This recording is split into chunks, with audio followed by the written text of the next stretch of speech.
would have been cute. That That would would have have been been really funny. cute. I know, Dr. Fazzino, you are awesome sauce. Brains, look who I have. Dolores Fazzino, Dr. Dolores Fazzino from Encinitas, California. She is a medical intuitive. What is a medical intuitive, and how does that work in conjunction with traditional medicine? It's going to raise your frequency. She is called the energy whisperer. So we want her to talk loud because we want to hear what she's saying, know what's going on in the world of medicine and advancement. This is going to be amazing. I'm really excited to have her here. Right up the road from me, Encinitas, California. You know I'm down in San Diego, and Encinitas is a very spiritual place. We've got the meditation garden there. It's not too far from the Chopra Center. There's a lot of great things going on. I think we are creating our own little vortex. Brains, help me welcome to the edge today, Dr. Dolores Fazzino. How are you? Thanks. I am just really excited to be here, and thank you so much for having me come on board, April. I really appreciate that, and it's a real privilege to be here and spend some time with you. So what would you like to know? Well, I mean, let's start with your journey. Let's start with how you even found energy and the work that you do and how you've incorporated that in medicine, holistic medicine. Okay, sure. I'd be glad to help you with that. So, first of all, I think everybody has a story that catapults them to where they are on their path. And for me, I grew up in Connecticut, which is on the opposite coast. And I grew up in a family where we weren't allowed to feel.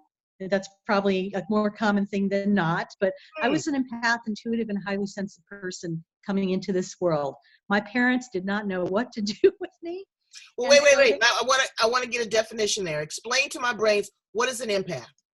An empath is somebody who is very sensitive and feels things at a very deep level, meaning that sometimes you don't know where your energy ends and somebody else's begins. And so sometimes you energetically dovetail your energies together. You take on their energetic component and you try to make it your own and heal it for them. And then remember, this is all happening on an unconscious level. I think many of us have stepped into a room and energetically have felt something off. You know what I'm saying? Or that's like the residue of energy that, was left behind. Some people could feel that, some people can't. People who could feel that are usually more empathic, or they take on other people's things as their own, when in essence it's not theirs or their responsibility to fix as well. Well, folks better have some control over that, because you could be taking on a mess, but you could also be taking on a blessing. And so you have to be able to edit and filter that. Absolutely, April. And, I think many of us are born and we don't realize that we are that way. We are trying to mold and fit into a world, and our parents are trying to put us into a box a lot of times to try to control us, because, they don't know anything different than they learned from their parents. There's an ancestral component coming with that as well. And, my parents, I was a very willful little child, even from stepping out of the uterus. Pretty much. I did my own thing. Okay, and you didn't slide out. You stepped out. Go on with yourself. Well, you know what? I was 2 weeks late, and it's just like, I think I realized what I signed up for and really didn't want to come out, because I knew what was going to happen. Seriously. So anyway, I joke about that. But moving forward, I was on the path to become a concert clarinetist, because in my family, we weren't allowed to feel, okay? Being an empath, I could feel things. Like my mom's solution to problems was like, ignore it, it'll go away. And I'm like, Mom, it's not going away. I could feel it. And so what happened when I was about 7 years old, my dad had to have major surgery because he threw his back out. And back in 1966, medicine was not what it was like today, okay? He ended up having the surgery, and then he picked up an hospital-acquired infection, like possibly the instruments weren't sterilized properly. They operated on him, and he got really sick. In fact, he was so sick, he was in the hospital for over 2 months. He recovered from that. However, starting 4 years later in 1970, whenever his immune system would get compromised, he would get deathly ill again, be on his deathbed, have to go in the hospital, have operations because he would be developing pockets of abscesses throughout his abdomen. Was it like a superbug? Like, exactly. This even predates the superbug, but that's what it was. It was a superbug. And so this happened a total of 4 times during my childhood. So my life was like an emotional roller coaster because I never knew when my dad got sick. First of all, he was going to make it out of the hospital because he was on his deathbed every single time. And not being able to feel or express that, I got very proficient and I dove into music and got very, very, very good at it. In fact, by the time I was 16 or 17, I was contemplating going to college for that. But what was happening in tandem was that was the 4th time that my father developed this mysterious problem with his health that would just resurface every a year to 18 months when his immune system got compromised. So flash forward to 1975 when I was about 16, 17, the CAT scanner was developed. So we had one in Connecticut and they put my dad under the CAT scanner and they were able to determine that where the infection was coming from was his original surgery that he had back in 1966. Well, that was the good news. The bad news was that the solution was going to be having to have a major back surgery, which in 1976, 75, 76 was in its neophyte stages, what they call a lumbar fusion, okay, what they do today. They couldn't do that minimally evasively with a cannula. No, it was cut your back straight open. Right, but in addition to that, it was in its neophyte stages of development, and it came with a 50% risk of either being paralyzed or dying. And my mom was going to have nothing to do with that, so my mom started exploring alternative modalities to healing because she wasn't getting the answers she needed from Western medicine. So my mom explored, and she found a gentleman who was a Presbyterian minister from Cairo, Michigan. His name was Reverend Dr. Alex Holmes, and he had the gift of laying on hands and helping people heal. And so he had been doing that for 20 years up into, 1975, 76 when my mom contacted him. And he was very successful in helping people heal from situations where Western medicine pretty much gave up on him. So my mom was excited to have him come. My dad was really hesitant, and my dad said this: only if the surgeon agrees to it will I do it. So my dad at that time was in the hospital, and this was almost, I want to say, probably almost 45 years ago now. Wow. To the day. And so my mom marched out to the nurse's station, and there was a surgeon sitting there, and she announced to the surgeon, "Doctor, I'm thinking about having a spiritual healer come in to help my husband with his injury. Would that be okay?" The surgeon was writing, looked up and without missing a beat, and said, "Sure, that would be fine." Then he went back to doing what he was doing. So my mom went back to my dad's room and made the announcement to him that the surgeon agreed to have this done. My dad agreed to have this done. And then this is the magical part that happened. My mom marched back out to the nurse's station. Not 10 minutes went by. Surgeon was still sitting there. She re-announced to the surgeon saying, "My husband agreed to have the spiritual healer come in." The doctor looked up and said, "What are you talking about? I never agreed to that." Really? Yes, this was a God intervention. Because, of course, my mom didn't go back and tell my father that, but my dad needed to hear that in order to move forward. Right. So a month later, Reverend Holmes came from Cairo, Michigan to our house. It was January 1976. I was a junior in high school. My brother was a sophomore. My sister was a freshman. My youngest sister was in 7th grade. They waited for us to come home. Both my grandmothers were there and my parents with the minister. And so my dad at that time, we all knew this, that he had one leg that was about an inch shorter than the other. Mm-hmm. Don't ask me how the minister knew this because nobody told him that. And plus my dad was barefoot in his slippers and he usually wore a lift and his shoes were nowhere in sight. So he was talking about quoting things from the Bible and talking about healing, because there's a lot of healing in that Bible. A lot of it's symbolic. And he said, Joe, that was my dad's name, I noticed that one of your legs is shorter than the other. And he was sitting down. He said, put both your feet up. And sure enough, he put a book under the longer leg, and there was an inch gap. And he said, put your feet down. And then he started praying over my father. He touched my dad's solar plexus, that's your power center, in the top of his head, the crown, and started saying prayers. And it wasn't 2 or 3 minutes. And he said, Joe, put both your feet up. His feet were both the same length.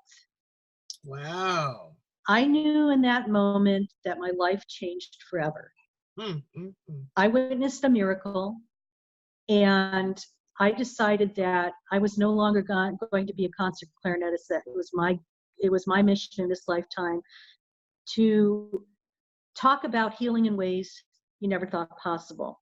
So, continuing on with my dad's story, the Reverend was my dad was sobbing, because my dad needed to have validation that something was actually happening to believe that healing could happen. So he was sobbing like a baby. That was one of the few times I ever saw him like cry uncontrollably. And it was a very emotional time. The Reverend prayed over him for another half an hour, and then he instructed my father to go lie down and rest, because when energy work is done, your field is completely open. And pretty much my dad slept for the next 24 hours. Yeah, a month later, my dad went in for a repeat CAT scan.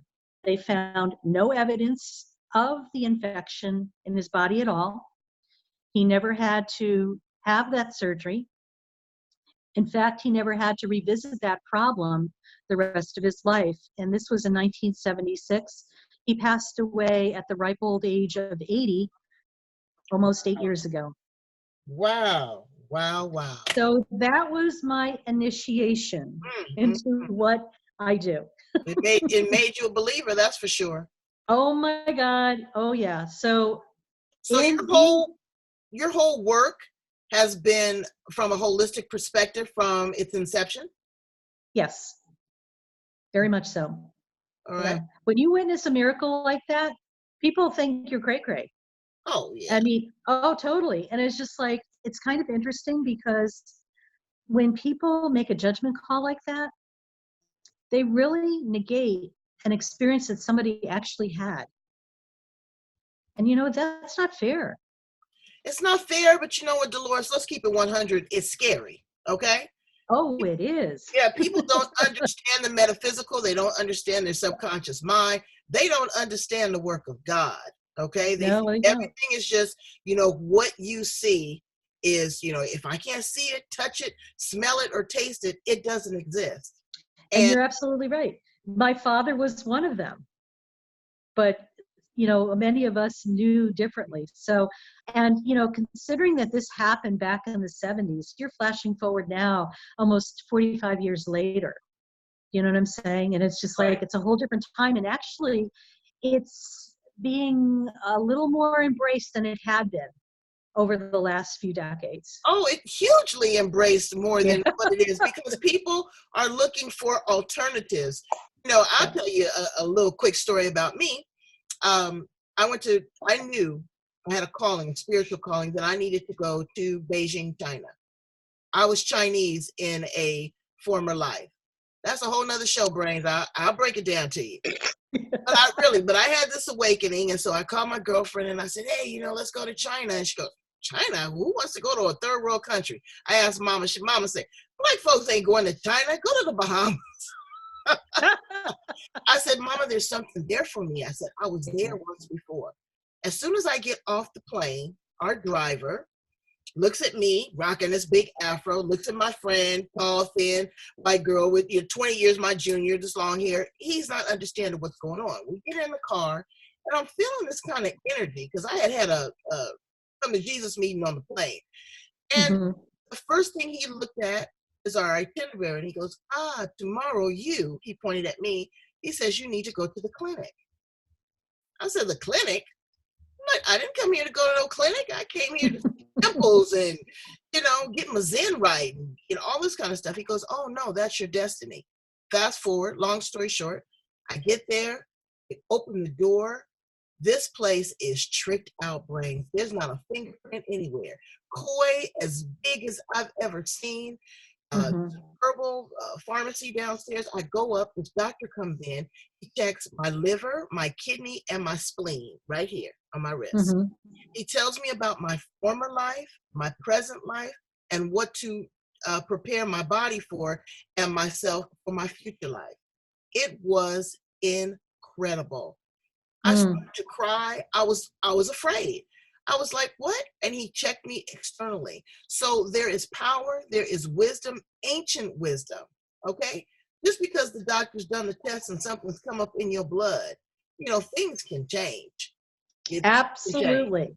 And Absolutely. I understand being cautious. And if you are under the care of a physician, by all means, stay right there. I'm not trying to tell you that. But there are alternative modalities that work, that are powerful, and have been around before the stethoscope. Okay? So move us forward, fast forward, and tell us about your training and how did you become a medical intuitive and an energy whisperer? Well, so I went to school in Philadelphia, and things were happening right along. I would be seeing energy, and things would happen. I, graduated in '81 from Wider University in Philadelphia, and spent some time in Philadelphia, and it's like my intuition was really starting to grow, and I would be able to know things before they would happen. Mm, And that's a great skill to have, especially when you're a nurse, because you're working one-on-one with people, and you could pick up things that sometimes the physicians are not um, honed in on. But they're very important aspects. And from Philadelphia, I moved back to Connecticut, where I grew up, and spent some time in the ICU, and I decided that surgery was where my true heart was. And once I ended up in the surgical arena, life just really opened up for me. It was almost as if I had been there before. And so what I do now is I assist in surgery, and I moved to California probably 31 years ago. And I'm very interested in people's how they create illness for themselves, mm, because in our world, and I want to go back a little bit what you were talking about, how there's traditional medicine and a lot of complementary and alternative medicines right, as well. right. you know if you could visualize a pie, and the pie hole is health and wellness, and every slice around that whole pie hole is an equal slice of everything, inclusive of complementary, alternative, and inclusive of Western medicine. Everything is good by itself. And when you start moving the parts together differently for each individual, they're very synergistic. Mm, It's like the 1+1 theory is more. Okay, 1+1 = 3. It's like the pieces are good by themselves, but there is more synergy when they're combined together. So April, just for an example, for you, whatever you're dealing with, maybe you need some yoga, maybe a little bit of Western medicine, and maybe some herbal remedies. For me, maybe it'll be like some Chinese medicine, some acupuncture, some movement therapy, and maybe a little bit of Western medicine. It's like everybody's so uniquely different right, that it's not a one shop stop that everything's going to fit for everybody. That's why there's so many different modalities. It's right. about what resonates with you. And I think we all have that inner physician within us that once we learn to tap into that and listen at a very deep level, stop the mind chatter and stop going in multiple directions, quiet ourselves, go within, you are just externally led to the next piece that you need for your overall health and wellness. But it's finding the right recipe for success. Yes. Okay, and there's Yep. trial and error. You have to, Yes. you have to allow it some time, just like you get a new medication. Yep. My dear aunt, bless her heart, she's got so many things going on. Every time she takes a new medication, she gets some sort of reaction. Oh. You don't know. And so she's afraid and she's fearful. So what would you tell a person that's in that space right now? Well, Again, you can't just automatically trust folks. okay, so, that's a very good question. And this is perfect segue for, the next part that I want to talk about is that so many times we give our power away to something outside of ourselves. And what happens in the medical world right now is this, and I could say this because I've spent over 40 years in that area, in that arena. I have a doctorate in nursing practice. I'm also a nurse practitioner in addition to a medical intuitive, and I kind of bridge the physical with the non-physical, so to say. Okay. In Western medicine currently, they only focus on 25% of the holistic wheel. That's the physical. Oh, wow. Okay, that's only 25%. And the way they are taught is like they diagnose, prescribe a pill, do a procedure. So in your aunt's case, okay, say she has blood pressure problems. They put her on a blood pressure med. Then all of a sudden she has a side effect from the blood pressure med. Right, that's what she So said. they will give her something for the side effect, give her another med in addition to that to counteract the side effect. But they're never getting down to the root cause of why she has the high blood pressure. Okay. Well, a lot of people, even with cancer, they treat that cancer, but that cancer might have started in your liver, and they're treating ovarian cancer. They never really find out exactly where it starts. Well, and I'm going to go a little further with that, since you mentioned, cancer. That's an extreme case of things. Being in surgery for, over the last 30 plus years, and I've assisted on close to 12,500 surgeries in the last 26 years as an assistant surgeon, I would see repeat people coming back. Like I call them frequent flyers. It's like, if we used to do a lot of surgery for oncology, like cancer. Right. And for example, why is it women, they come down with breast cancer, they get the mastectomy, lumpectomy, do the chemo and the radiation, they get better. And then why 2 to 3 years later, there's a relapse and they have to form another cancer? Okay, so when you look at it from that perspective, what I was saying, 25%, yes, we're working on the physical, but there's the emotional stuff that's going on, the things that we don't feel, that we've stuffed, denied, ignored. There's also the mental, the thoughts, beliefs, the things that we say to ourselves. Oh, girl, sometimes we're not kind to ourselves at all. You know that. That's and right. Then also our connectedness to our spirituality, that inner knowingness, that inner voice that is, your intuition that is telling you what is the right thing to do, even though it may sound counter to what you're being told on the external. Right. So those are the areas that if they're not addressed, you will never have a lasting, permanent healing experience. And that's where I come in and I work with people to unravel that.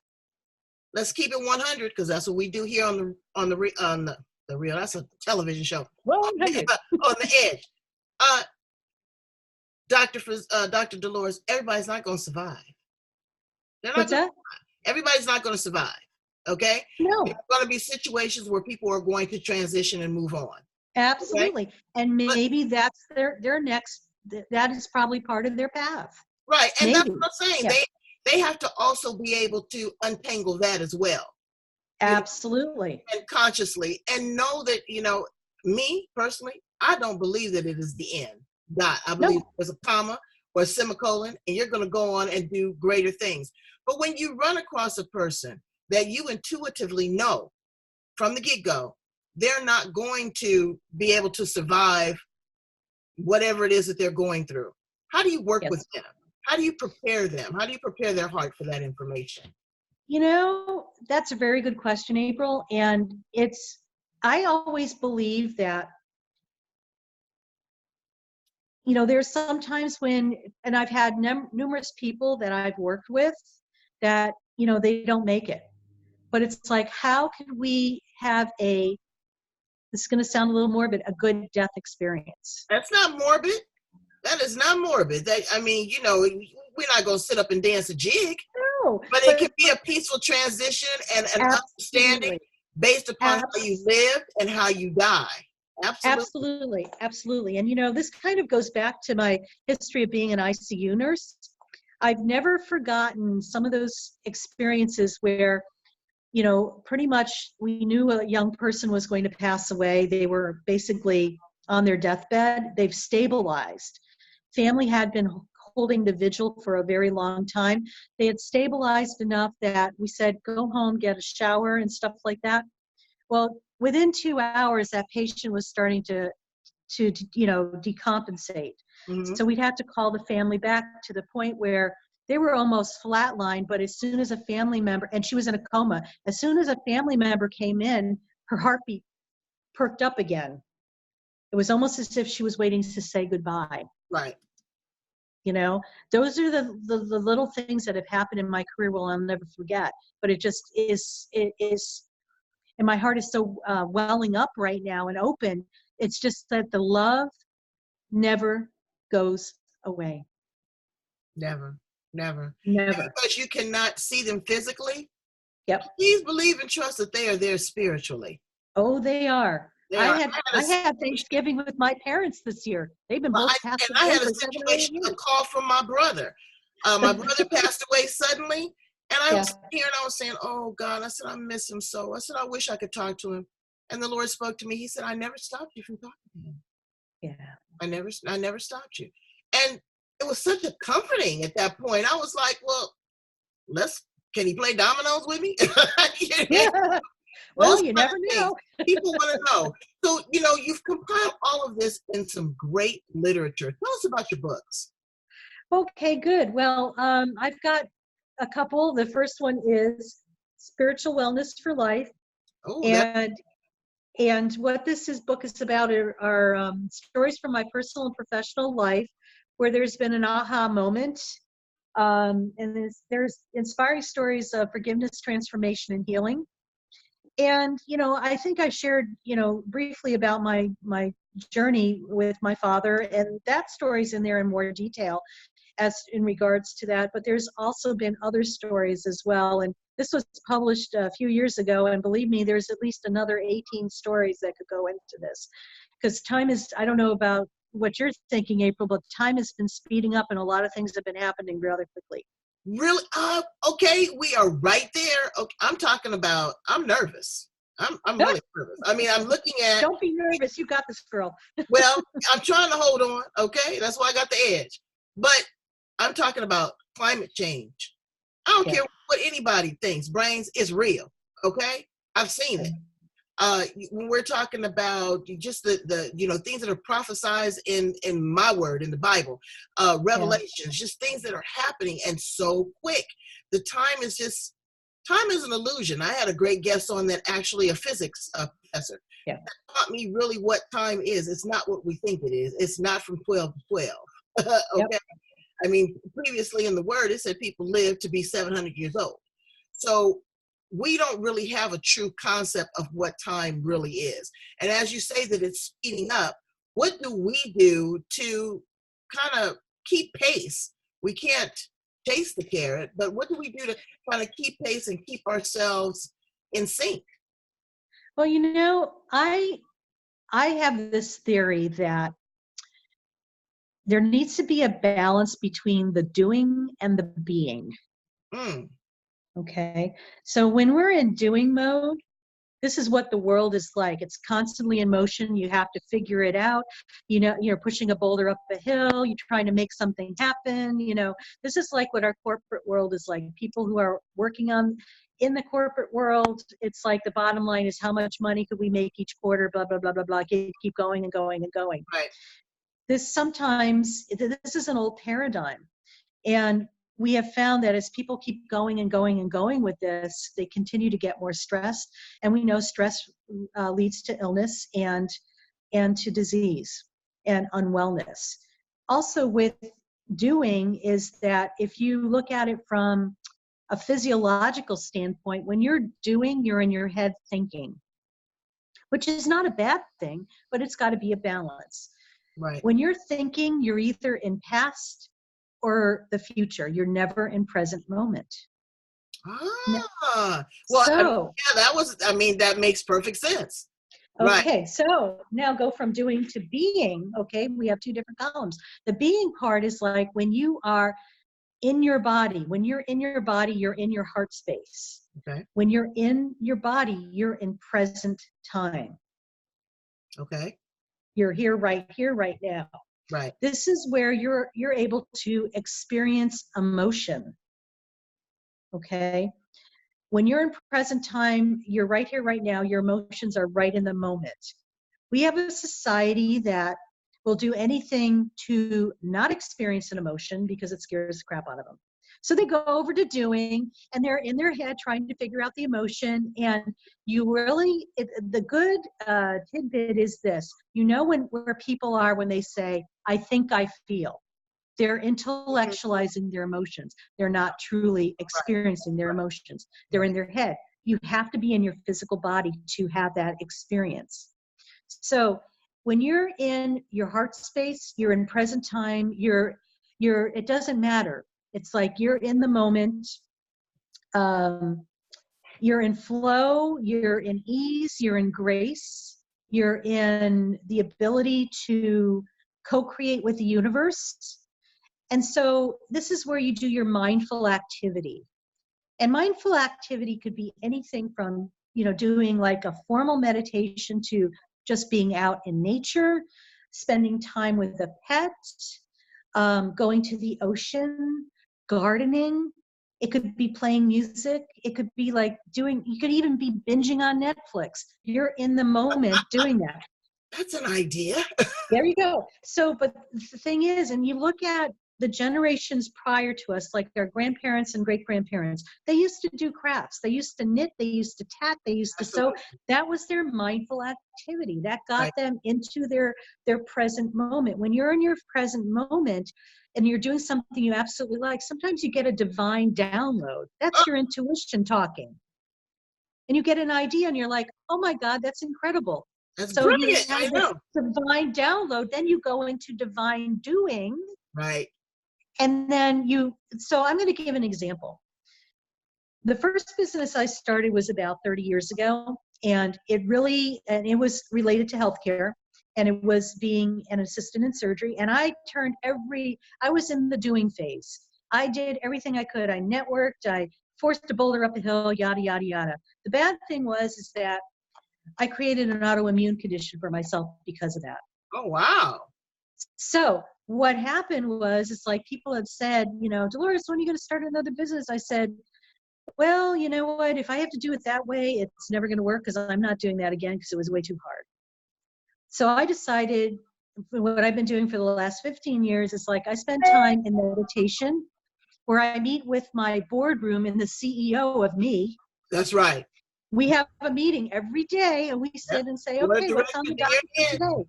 Exactly. So I am receiving information, and sometimes I get an intuitive hit like, okay, you need to go to the beach. And I'm thinking to myself, okay, I'm not sure why I need to go to the beach today, but I'm going to go to the beach. And I go to the beach and I run into somebody that I haven't met, that I haven't seen in a long time. And they say, oh my God, I was just thinking about you. I want to connect you with, this person I know that I think you guys could do some business together. So the introduction's made and there's a connection and the business is going together.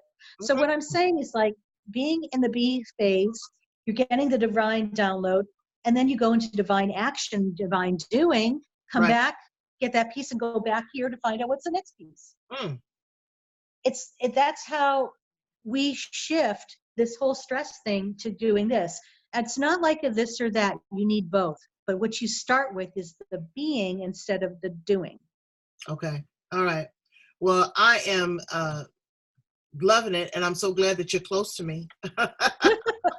You got to come play. Yeah, absolutely, absolutely. We got to come and meet and really kind of talk about this, because there's some heavy duty lifting that needs to be done. Yeah. And I'm ready for mine. I've had some things that have happened to me recently that have really changed my life. I had a conversation with someone I've never met before yesterday.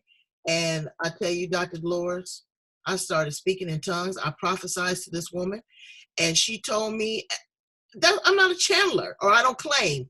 I don't You claim. are. Maybe, And you yes, will maybe claim. I should claim my gift, but I don't do this normally. I mean, I was really a vessel. I told her so many things. She started crying on the phone. I was a nervous wreck. To whom much is given, much is required. And I'm so glad that I was able to do that for her. And offline, I'm gonna tell you what happened. It was incredible. At 4:30 in the morning, okay? It was crazy. And so again, there's a lot of energy out there, and people, open yourself up to listening to that inner voice. Don't be afraid. Journal it, write it down, and see if it manifests and becomes true. Uh, Keeping it to yourself, or enabling your children to speak their truth of who they are and to shine, suppressing that, it's like shaking up a can of soda and then popping open the top.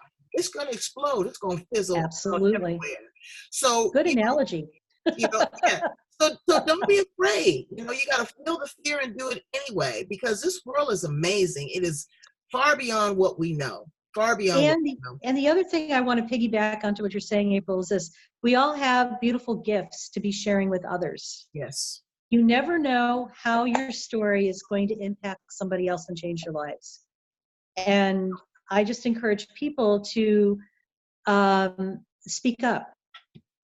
Yeah. And and share their gifts. And if somebody thinks that you're crazy, that might be the person that's not ready to receive it. Or Absolutely. Just like Dolores's dad, he wasn't ready until he realized that foot moved, and now he's standing on level ground. So thank you so much for being here on the edge. I mean, you've been amazing. I want you to come back and visit with me again. We are going. I would love to, April. Both have our coffee mugs. We're There you go. We're gonna meet there in Encinitas and take our coffee mug and go in and have a conversation with people, and let them know what's going on. Tell my brains how to get in contact with you if they want to come and work with you on a level, or if they need some, medical assistance, because she is a bona fide doctor, Brains. Well, I'm going to explain that a little bit too. I have a doctorate in nursing practice, and what that means is this: I am a nurse practitioner, and the end educational track for a nurse practitioner is a doctorate called the Doctorate of Nursing Practice. So I am Dr. Dolores Fazzino, nurse practitioner. I am not a medical doctor, but nurse practitioners function very closely to medical doctors. I see private patients for more of a consulting and healing aspect. I don't see you for your quote physical, for your physicals and your blood draws and stuff like that. I work with people one-on-one. So if you're at a crossroads in your life, or you're just feeling like you're lost, or you're not really sure what's next for you, just know that I have this for you. And I work with people to help them unravel all of this so you could heal at a deep core level and have the health, wellness, and well-being that you truly deserve. And you could contact me. My website is doloresfazzino.com. And my tagline is healing in ways you never thought possible. So I invite you to go to the website. There is a free meditation to download. You just have to fill out the form to get it. And it's a guided meditation to ground your energy in multiple dimensions, so you could be more present in your physical body and be right here, right now, in this moment. Be right here, right now, in this moment, here on the edge, Brains. I'm telling you, it's so much to fill your cup, literally. Okay? We are here.